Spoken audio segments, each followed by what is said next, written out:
Plant FAQs. Elaeocarpus decipiens, Japanese blueberry tree. Elaeocarpus decipiens, also known as the Japanese blueberry tree, is a stunning evergreen tree that's popular in many landscapes due to its lush foliage and ornamental appeal. Having grown and cared for this tree myself, I've come to appreciate its beauty and resilience. Below are some common questions and my personal experience with this tree. What is Elaeocarpus decipiens? Elaeocarpus decipiens is a broad-leaved evergreen tree native to East Asia. It's often used as a decorative feature in gardens and landscapes because of its dense, dark green leaves and small, blue-colored berries. Its upright growth and attractive, leathery foliage make it a favorite for creating privacy screens or as a standalone ornamental tree. How to care for Elaeocarpus decipiens. Caring for an Elaeocarpus decipiens is relatively straightforward. In my experience, it's quite low maintenance. Here's how I take care of mine. Light. This tree thrives in full sun to partial shade. While it can tolerate some shade, planting it in a spot where it gets plenty of sunlight will result in a healthier, denser plant. Watering. Regular watering is essential, especially when the tree is young. I've found that it prefers well-drained soil and needs consistent moisture in its first few years. Once established, it's quite drought-tolerant. Soil. Elaeocarpus decipiens grows best in slightly acidic, well-draining soil. I usually add a bit of organic compost during planting to enrich the soil. Pruning. It doesn't require much pruning unless you want to shape it.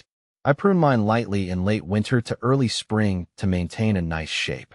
Fertilizer. I apply a slow-release fertilizer in the spring to boost growth. How to propagate Elaeocarpus decipiens. I've tried propagating Elaeocarpus decipiens through seeds and cuttings. While seed propagation takes longer, I find cuttings to be a quicker method. Here's how I do it. Cuttings. Take semi-hardwood cuttings during late spring or early summer. Make sure to cut below a node and remove any lower leaves. Dip the cuttings in rooting hormone before placing them in a well-draining potting mix. Seeds. Collect the blue berries and extract the seeds. Soak the seeds for 24 hours before planting them in a seed-starting mix. Keep them warm and moist until they germinate. Can you grow Elaeocarpus decipiens indoors? Elaeocarpus decipiens is not typically grown indoors due to its size. In my experience, it grows best in outdoor landscapes where it has plenty of room to spread.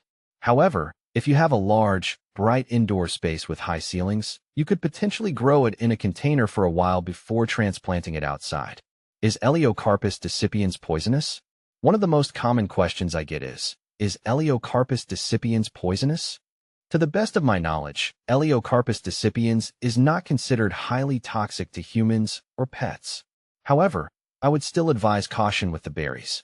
While birds seem to enjoy them, it's always a good idea to keep children and pets from ingesting any part of the plant, as individual reactions can vary. What to plant with Elaeocarpus decipiens? Elaeocarpus decipiens pairs well with a variety of other plants. I like to plant it alongside contrasting species that can complement its deep green leaves. Some good companion plants include Loropetalum. With its vibrant purple foliage, Loropetalum provides a striking contrast to the dark green leaves of Elaeocarpus decipiens. Agapanthus.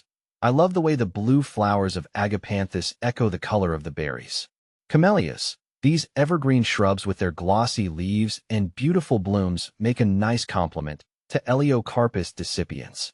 Common problems with Elaeocarpus decipiens. While Elaeocarpus decipiens is relatively pest-resistant, I have encountered a few issues over the years. Leaf spot. Occasionally, the leaves can develop brown spots, especially in humid climates. This is usually due to fungal infections. I prevent this by ensuring good air circulation and not overwatering. Root rot.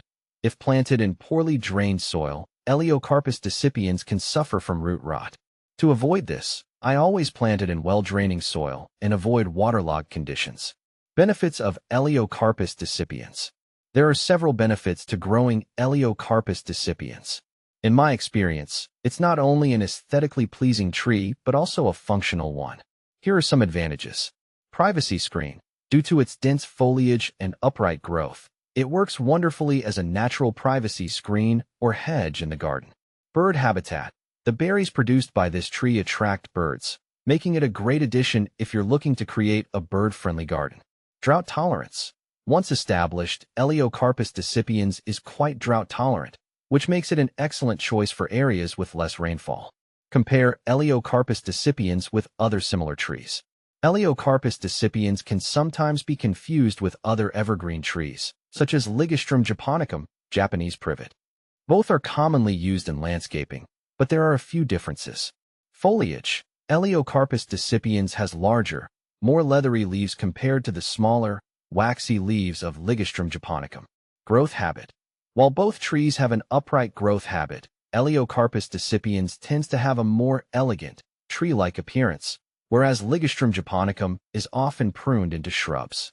Berries. The blue berries of Elaeocarpus decipiens are more ornamental compared to the less noticeable berries of Ligustrum.